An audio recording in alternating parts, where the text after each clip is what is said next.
5월 11일 주일 오전 예배에 하나님께서 주신 말씀은 여호수아서 14장 6절부터 15절까지 말씀입니다. 교독하시겠습니다.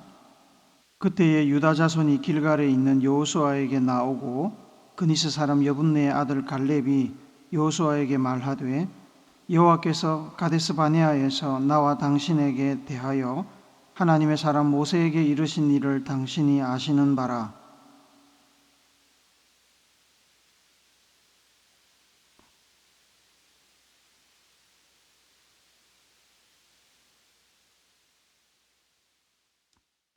나와 함께 올라갔던 내 형제들은 백성의 간담을 높게 하였으나 나는 내 하나님 여호와께 충성하였으므로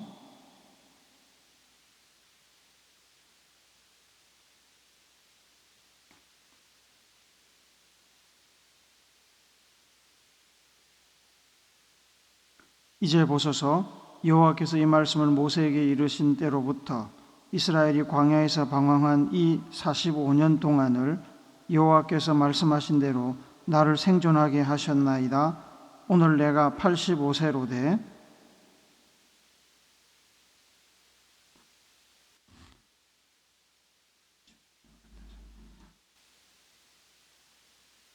그날에 여호와께서 말씀하신 이 산지를 지금 내게 주소서. 당신도 그날에 들으셨거니와 그곳에는 아낙 사람이 있고 그 성읍들은 크고 견고할지라도 여호와께서 나와 함께 하시면 내가 여호와께서 말씀하신 대로 그들을 쫓아내리이다 하니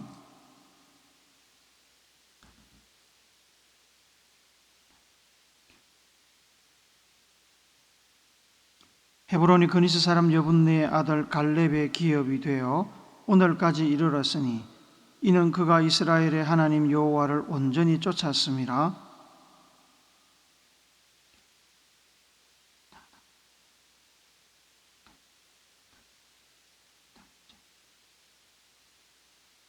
아멘. 오늘은 어버이 주일입니다. 어버이 주일은 매년 어버이날 전후로 지킵니다. 어버이날은 어린이날과 함께 1973년도에 정식으로 국가기념일이 되었습니다. 하지만 어린이날이 후에 국가 공휴일이 된 것과 달리 어버이날은 공휴일이 되지는 않았습니다.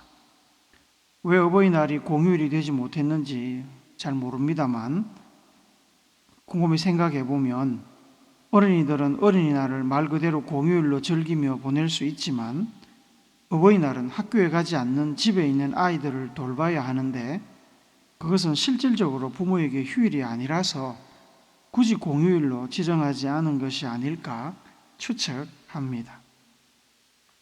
어버이날은 어버이의 은혜에 감사하고 어른과 노인을 공경하는 경로 효친의 전통적인 미덕을 기리는 날입니다. 어버이날은 어머니날 그 시초로 하고 있는데 아버지도 어머니와 동일하게 사랑과 존중을 받아야 한다는 사회적인 인식의 변화로 인해 어버이날로 발전하였습니다. 어버이날의 정신은 내 아버지 내 어머니에 대한 공경을 넘어 사회에서 부모님 세대들을 내 부모님처럼 공경하며 사회를 위한 그들의 수고와 노력을 인정해 주자는 의미도 담겨 있다고 생각합니다. 성경도 그것을 말씀합니다. 출애굽기 20장 12절을 같이 읽습니다. 시작. 내 부모를 공경하라. 그리하면 내 하나님 여호와가 내게 준 땅에서 내 생명이 길리라. 하나님께서는 부모를 공경하면 땅을 주고 땅에서 장수하는 복도 준다고 부모 공경을 권장하였습니다. 모든 부모는 자녀들에게 하나님의 대리인이며 하나님께서 이 땅에 생명을 보내시는 통로입니다. 레위기 19장 32절도 같이 읽습니다. 시작. 너는 샘머리 앞에서 일어서고 노인의 얼굴을 공경하며 내 하나님을 경외하라. 나는 여호와이니라. 샘머리는 나이듦의 상징입니다. 샘머리 앞에서 일어서는 것은 존중과 공경의 표시입니다. 하나님을 경외하듯이 나이 드신 분들을 다른 이유가 아닌 그저 나이 듦만으로도 공경해야 하는 것이 하나님의 뜻입니다. 그런데 이런 생각을 했습니다. 어버이날에 부모님과 부모님 세대를 공경하고 예를 표하는 것은 좋은 일인데 그것만으로 어버이날을 끝내는 것은 좀 아쉽다는 생각이 듭니다. 어버이날에 부모와 어른 세대를 공경해야 한다고 자식들과 젊은 세대에게 당위성을 이야기해야 한다면 부모들, 어른 세대들도 부모로서, 어른으로서 자식들과 다음 세대를 위해서 무엇을 할 것인가를 함께 고민해야 합니다. 그래야 어버이날이 부모와 자녀, 앞세대와 뒷세대 모두에게 의미 있고 유익한 날이 되지 않을까요?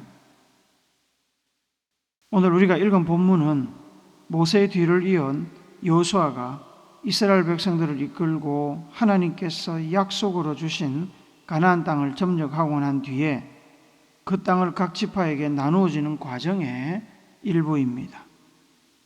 여호수아서 13장에서는 요단강 동쪽 땅을 먼저 분배합니다. 그 땅은 이미 모세 시절에 르우벤 지파, 갓 지파, 므낫세 지파의 일부에게 분배되었습니다. 이미 분배되었습니다만 싸움을 할 수 있는 남자들은 여호수아를 따라 정복 전쟁이 끝날 때까지 동참했습니다. 여호수아서 14장부터는 요단강 서쪽 땅을 나머지 지파에게 나눠주는데 가장 먼저 유다 지파에게 나눠줍니다. 그런데 유다 지파에게 땅을 나눠주기에 앞서 그니스 사람 여분네의 아들 갈렙이 다른 사람보다 자기에게 먼저 땅을 달라고 요구했습니다. 여호수아가 그 요구를 허락하는 것이 오늘 본문의 내용입니다. 본문에 등장하는 갈렙의 모습을 통해서 부모된 사람들, 앞선 세대는 자녀들과 다음 세대를 위하여 어떻게 살아야 할지를 함께 생각해 봅니다. 첫째로 부모된 사람들, 앞선 세대는 자녀들과 후손들에게 성실하고 충성스럽게 여호와를 쫓는 삶의 본을 보여야 합니다. 부모나 앞선 세대가 성실하고 충성스럽게 여호와 하나님을 쫓아가면 자녀들과 다음 세대는 다른 말 하지 않고도 부모의 본을 따라 여호와 하나님을 쫓아가는 삶을 살게 될 것입니다. 유다 지파의 수장인 갈렙이 자기에게 땅을 먼저 달라고 우선권을 요구하는 것은 얼핏 보면 갈렙이 나이나 지위를 이용해서 남들보다 먼저 좋은 땅을 얻으려고 때를 쓰는 것처럼 보입니다. 하지만 사실은 그렇지 않습니다. 갈렙은 그럴 수 있는 약속을 하나님께 이미 받은 사람입니다. 이것을 설명하려면 45년 전으로 돌아가야 됩니다. 45년 전에 모세는 이스라엘 백성들을 이끌고 애굽에서 나와서 홍해를 건넜습니다. 시내산으로 이동하여 시내산 아래에 머물며 하나님으로부터 율법을 받았습니다. 출애굽 제2년 2월 20일에 이스라엘 백성들은 시내산을 떠나 호렙산을 거쳐서 가데스 바네아라는 곳에 도착했습니다. 이 가데스 바네아에서 모세는 하나님의 명령을 따라 각 지파에게서 한 명씩 차출하여 12명의 정탐꾼을 가나안 땅으로 보냈습니다. 거리산 가데스 바네아에서 가나안 땅으로 올라가 그 땅을 점령하는 것은 얼마 걸리지 않는 일이었습니다. 정탐꾼들은 헤브론을 비롯해서 40일 동안 가나안 땅 전역을 둘러보고 돌아왔습니다. 여기서 문제가 생깁니다. 정탐꾼들은 한결같이 가나안 땅이 젖과 꿀이 흐르는 좋은 땅이라고 소개했습니다. 하지만 그들 중 10명은 그 땅이 견고한 성읍으로 둘러싸여 있고 거인족인 아낙 자손이 살고 있으며 그들에게 이스라엘 사람들은 메뚜기 같다고 표현하며 가나안 땅을 정복할 수 없을 것이라고 보고했습니다. 그 말을 듣고 백성들의 마음이 무너져 내렸습니다. 반면에 정탐꾼들 중에 여호수아와 갈렙은 여호와께서 우리를 기뻐하시면 우리를 그 땅으로 인도하여 들이시고 그 땅을 우리에게 주시리라 라고 호소했습니다. 하지만 백성들은 10명의 말을 듣고 두 사람의 말에는 귀를 기울이지 않았습니다. 그들은 밤새도록 하나님과 모세를 원망하며 통곡했고 하나님의 약속을 믿지 못했습니다. 그와 같은 백성들의 불신앙으로 인해 하나님께서는 이스라엘 백성들을 광야에서 38년 동안 유리하게 만드셨고 출애굽 당시 20세 이상이 된 사람들은 가나안 땅에 들어가지 못하고 광야에서 죽게 하셨습니다. 모세와 아론까지 말입니다. 다만 정탐꾼 중에 믿음으로 가나안 땅을 점령하자고 주장했던 여호수아와 갈렙만은 가나안 땅에 들어갈 수 있었습니다. 하나님께서 그때 갈렙에게 약속을 주셨는데 민수기 14장 24절을 같이 읽습니다. 시작. 그러나 내 종 갈렙은 그 마음이 그들과 달라서 나를 온전히 따랐은즉 그가 갔던 땅으로 내가 그를 인도하여 드리리니 그의 자손이 그 땅을 차지하리라. 오늘 본문에서 갈렙이 헤브론 땅을 요구한 것은 하나님의 이 약속의 말씀 때문이었습니다. 하나님께서는 갈렙이 하나님을 온전히 따랐다고 평가하셨습니다.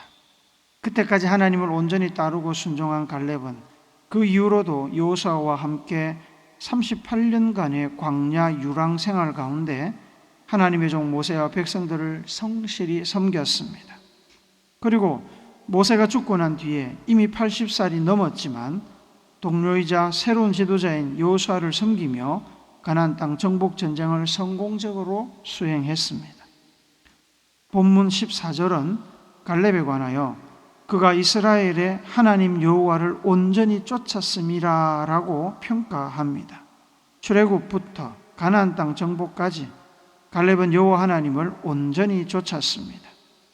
갈렙의 표현대로 성실한 마음으로 충성스럽게 하나님을 쫓았습니다. 그의 가족들, 자녀들, 백성들은 성실하고 충성스럽게 하나님을 좇는 갈렙을 옆에서 지켜보았습니다. 그들이 갈렙의 증인들입니다. 하나님께서는 그런 갈렙에게 누구보다 먼저 땅을 선택하고 차지하는 복을 주셨습니다. 하나님을 성실하고 충성스럽게 좇는 갈렙에게 하나님께서 복을 주시는 것을 보며 자녀들과 후손들은 앞으로 그들이 어떻게 살아야 하나님과 잘 지내며 하나님께서 주시는 복을 받을는지 살아있는 교보제를 통해 배운 것입니다. 둘째로 부모된 사람들, 앞선 세대는 비전을 품고 도전하는 삶의 본을 자녀들과 후손들에게 보여주어야 합니다. 나이 들었다고 죽는 날만 기다리며 대충 사는 것은 올바른 삶이 아닙니다. 산 사람의 삶이 아닙니다. 그것은 이미 죽은 것과 다름이 없습니다. 우리는 죽기 위해 사는 존재가 아닙니다. 우리는 하나님께서 주신 꿈과 비전을 품고 하나님의 뜻을 이루기 위해서 끊임없이 도전하는 삶을 살아야 합니다. 에가서 3장 22절 23절을 같이 읽습니다. 시작. 여호와의 인자와 긍휼이 무궁하심으로 우리가 진멸되지 아니함이니이다. 이것들이 아침마다 새로우니 주의 성실하심이 크시도소이다. 아침마다 새로우신 하나님은 우리도 아침마다 하나님의 은혜를 얻어 새로운 삶, 새로운 미래로 나아가기를 기대하십니다. 그래서 사도 바울도 지나간 것은 모두 배설물처럼 잊어버리고 부르심의 상을 바라보며 앞으로 나간다고 고백하지 않았습니까? 땅을 분배받을 때 이미 85세나 된 갈렙은 이스라엘 백성 중에 여호수아와 함께 최고령자였습니다. 출애굽 당시 20세 이상은 광야에서 다 죽었으니 이스라엘 백성 중에 여호수아와 갈렙을 제외하면 다른 사람들은 많아야 65세 정도였습니다. 그 나이쯤 되고 땅에 대한 우선 지명권을 가진 사람이라면 어떤 땅을 요구하겠습니까?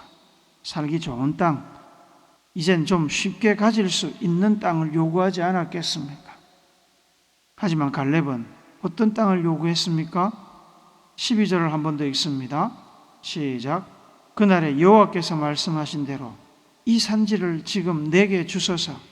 당신도 그날에 들으셨거니와 그곳에는 아낙 사람이 있고 그 성읍들은 크고 견고할지라도 여호와께서 나와 함께 하시면 내가 여호와께서 말씀하신 대로 그들을 쫓아내리이다 하니, 갈렙이 요구한 이 산지는 헤브론을 말합니다. 헤브론은 예루살렘으로부터 남쪽으로 30km 떨어진 산악 지역에 있는 성읍입니다. 고대 가나안인들의 수도였고 기럇 아르바라고 불린 곳입니다. 아브라함이 가족들과 거주했던 곳이고 아브라함의 가족 무덤인 막벨라 굴도 여기에 있습니다.